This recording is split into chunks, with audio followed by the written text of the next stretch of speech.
Our scripture lesson today comes from Genesis 3, 8 to 15. Just before I read this, I want to just point out I'm reading from the Message, which if you're following along in your pew Bibles will have words a little bit different. Might sound a little bit different. This is a little bit more refreshed and modern version. Genesis 3, 8 to 15. When they heard the sound of God strolling in the garden in the evening breeze, the man and his wife hid in the trees of the garden. They hid from God. God called to the man, "Where are you?" And he said, "I heard you in the garden, and I was afraid because I was naked, and I hid." God said, "Who told you that you were naked? Did you eat from the tree I told you not to eat from?" And the man said, "The woman you gave me as a companion, she gave me fruit from the tree, and yes, I ate it." God said to the woman, "What is this that you have done?" "The serpent seduced me," she said, "and I ate." God told the serpent, "Because you've done this, you're cursed. Cursed beyond all cattle and wild animals, cursed to slink on your belly and eat dirt all your life. I'm declaring war between you and the woman, between your offspring and hers. He'll wound your head, and you'll wound his heel." A reading from the book of Genesis.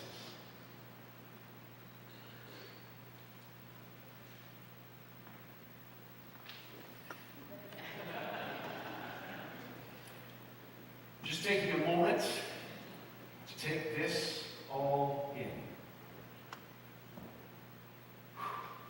I kind of can't believe that I'm actually here right now. I am blessed, and I am thankful, and I'm humbled. So I feel like I need to start with some thanks. There are a lot of people that were involved in making this happen, and I want to say thank you. I suppose I should maybe catch you up on some of the things that have been happening for the last little while. Some of these you might be familiar with, some of them maybe less so. So I'm going to start with you. See, there are groups of dedicated individuals that are part of your church that have been part of the process. This process called finding a minister. And now I don't know all of you really well just yet. Some of you only just met today. And so rather than trying to remember who did what, I'm going to say the word you. And you all are going to remember who it was that did which job. Is that okay? So I'm going to start with the mission and ministry profile. A group of you got together to write out a description of you as a church. You wanted to paint a picture of who you are, paint a picture of your hopes and your fears and your aspirations for the future. And in the midst of that, you talked to each other and you asked each other questions. You talked about what the future might look like for St. Andrews, and you discussed what it might be, what characteristics you might look for in a minister to share in that future.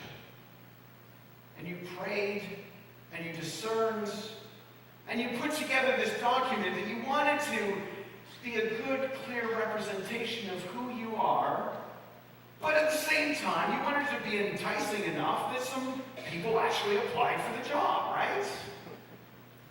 And then there's this other group of people named the search committee. And you are a group of people selected by the rest of the church to be representatives.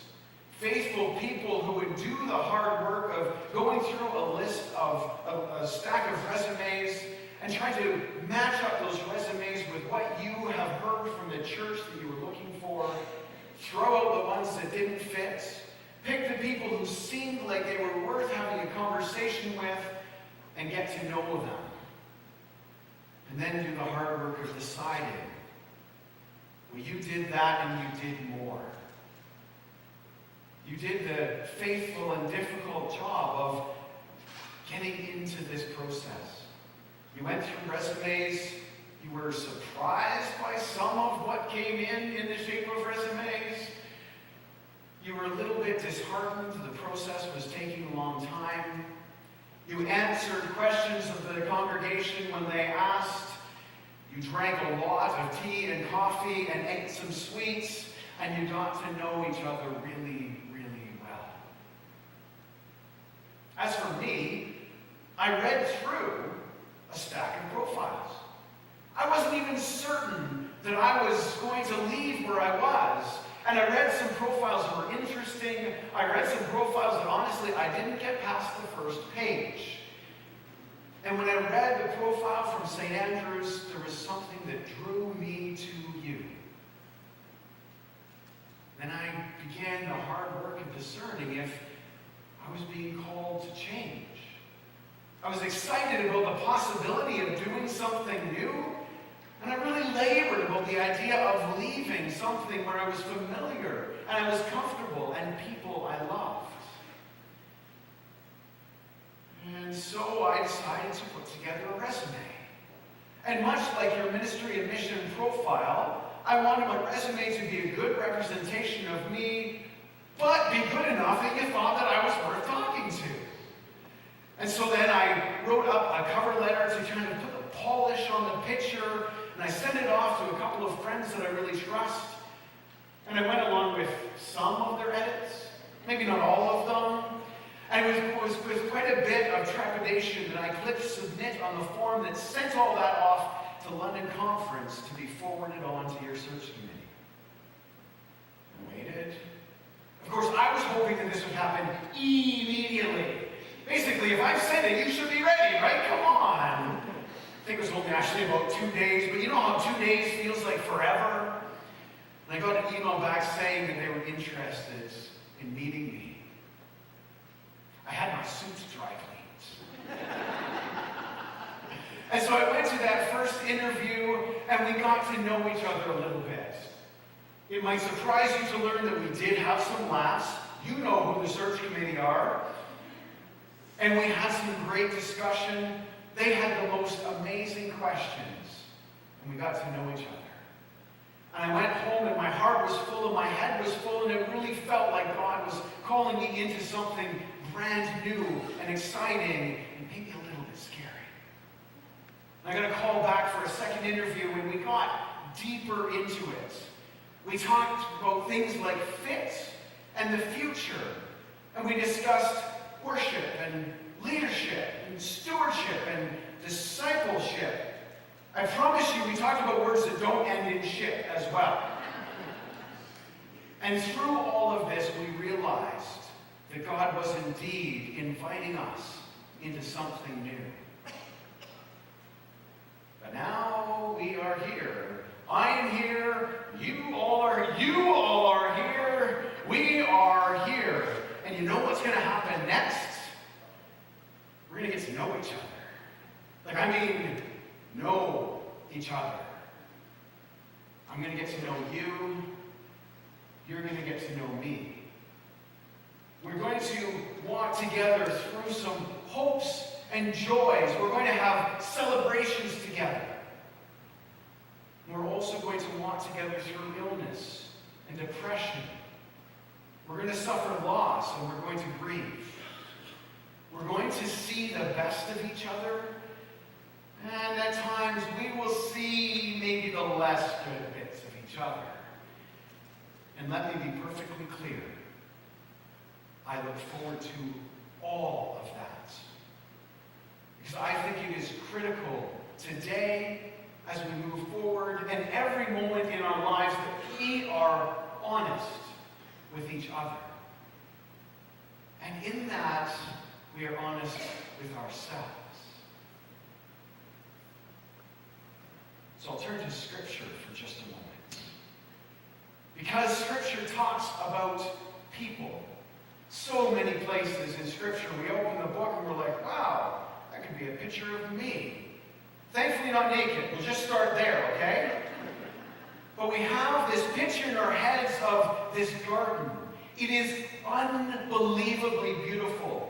The light is filtering down through the leaves and the trees. The colors of the flowers are unspeakable. It is perfect. It even smells perfect.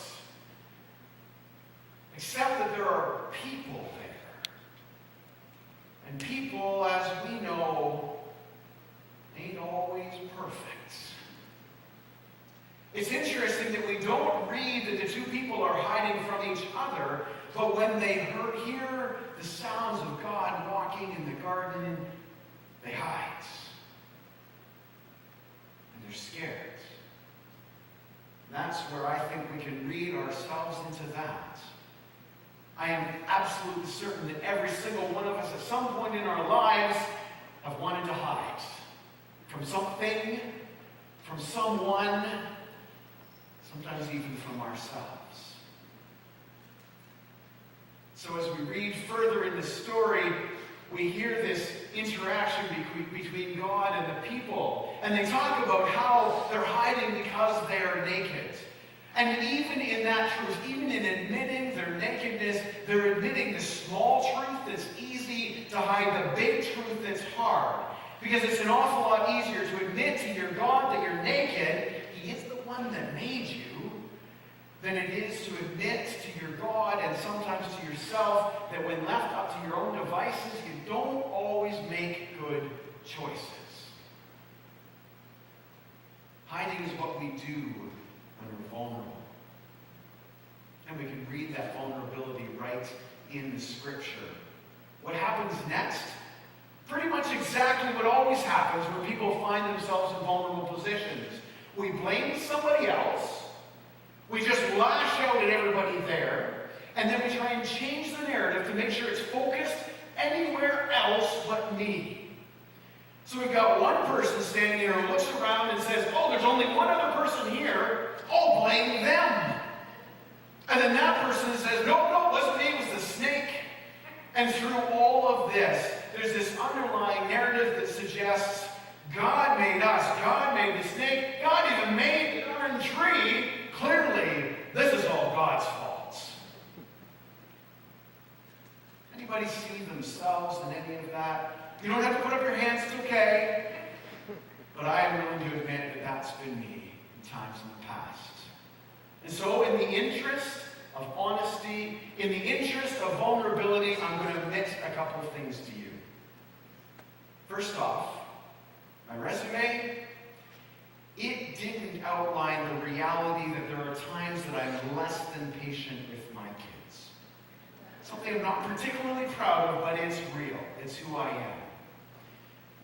And that cover letter that I worked so hard on and Lynn even read a chunk from, how embarrassing is that? That cover letter, you know what it didn't say?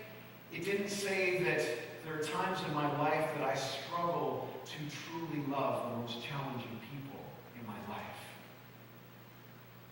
If I'm totally honest, I didn't actually get my suit dry cleaned. I meant to, seriously.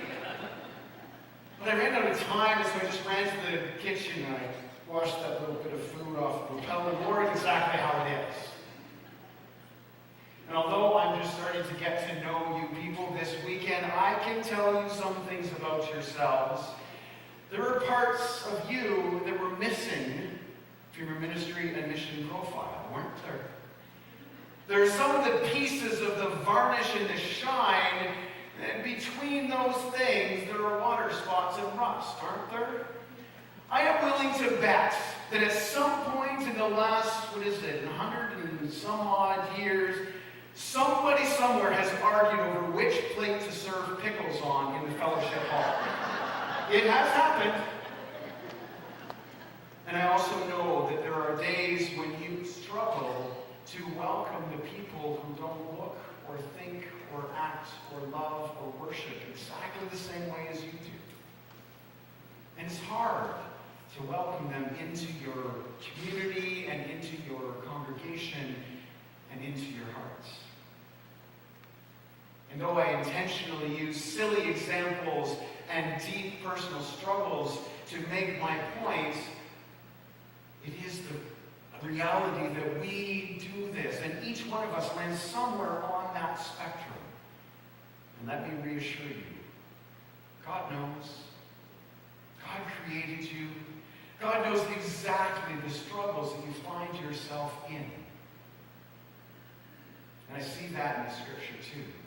I think the most important piece of what we just read has nothing to do with snakes. It has nothing to do with trees. It has nothing to do whether it's a man or it's a woman or who's blaming each other. I think the most important part are the next words that God says. And God says, "Who told you that you were naked?" In this moment when the people are hurting and vulnerable and scared and alone and naked, God, as God very frequently does in scriptures, responds in a very unhuman way. God does not lash out. God doesn't get angry or frustrated or punitive. Instead, God reaches out with love to the underlying hurts of humanity. I think we could probably rephrase this wording of "who told you you were naked" to, "so what is it that you're scared of? What is it that makes you feel vulnerable? What voices have convinced you that you are anything less than a beloved child of God? When did you believe that I stopped loving you?" One of my favorite Christian authors, a lady by the name of Anne Lamott, has this spectacular quote in a recent book of hers. I'm going to get you to put that quote up for me because I can't memorize it. "The good news is that God has such low standards and reaches out to those of us who are often not lovable and offers us a chance to come back in from the storm of drama and toxic thoughts." And so that brings us back to the rather risque words on the sign outside that's had people thinking, "Oh my goodness, I don't know how to dress for church today." Am I suggesting that from this Sunday forward we show up here and shed our clothing? Oh heavens, no! Please, I beg you, don't do that. Please. But I do honestly hope that we can shed a few of our insecurities. That in those moments where the shine and the varnish rubs off and we see our own and other people's hurts and fears, we reach out in love. We reach out knowing that those are the moments where healing happens. Those are the moments where growth occurs. I hope we realize that in this vulnerable time of getting to know each other is also a time of healing and a time of growth.